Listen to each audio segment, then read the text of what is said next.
starting your journey to financial freedom.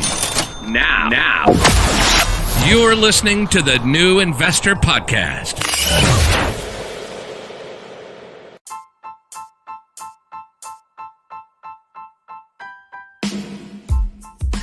This is the Young Investor for the New Investor Podcast, and this is already episode 15. And I hope you are, like me, looking forward to a great week ahead. It also appears that the right thing to do right now is to ensure you have sufficient cash on hand in your brokerage account. And while at the risk of repeating myself, this is crucial, as you need to prepare yourself for the high probability for an upcoming recession in the US economy. And in your lifetime, you may encounter only a few of those. Now, why would I sound so positive about a recession? Indeed, recessions are good for the investor for the simple reason that the stock market is heavily discounted and you can simply shop around for wonderful companies at a great price. Don't get me wrong, no one likes recessions, but how else do you think rich people get richer? I will leave you to develop your own theory on this. I often think how ignorant I was a couple of years ago. It does help to remember how easy it was for me to spend money on things I do not need, how easy it was for me to accept the fact that I did not have much aside at the end of the months. I did not understand the value of money until I started investing.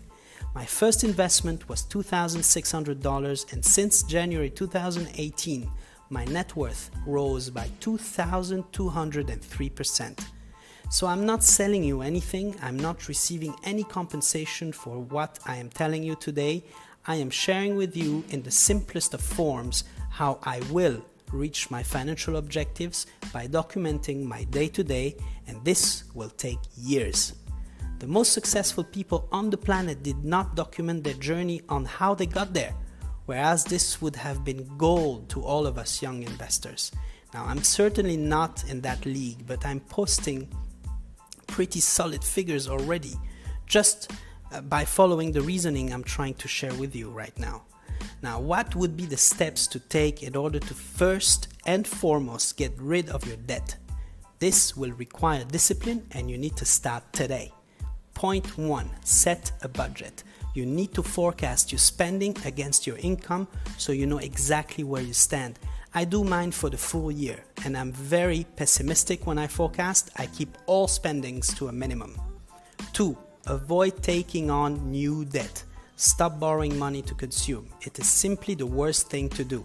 If you have to borrow money, do it to invest in a business that would make money for you.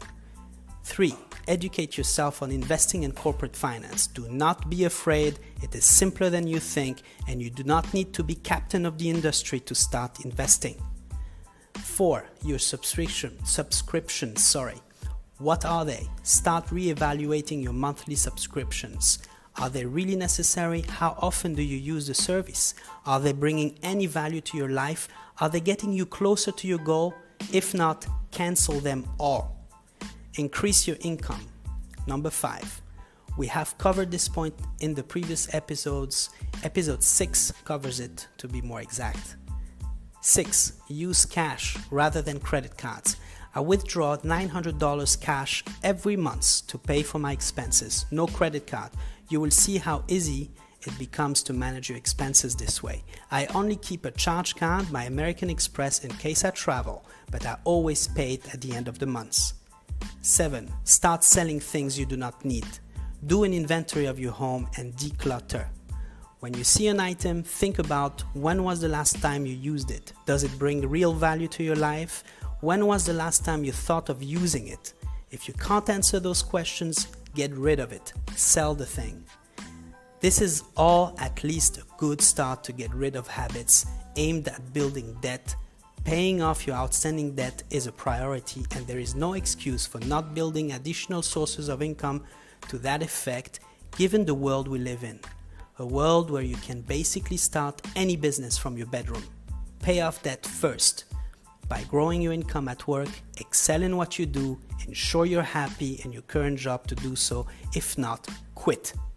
Even if in debt, allocate 5% or even 3% to your investments.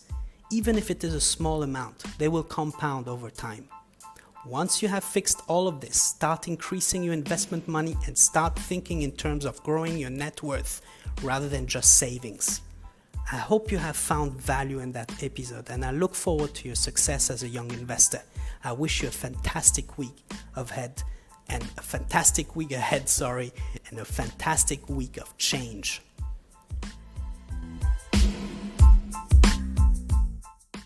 The podcast you just heard was made using Anchor. Ever thought about making your own podcast? Anchor makes it really easy for anyone to get started. It's a one-stop shop for recording, hosting, and distributing podcasts. Best of all, it's 100% free. Sign up now at anchor.fm/new. That's anchor.fm/new to get started.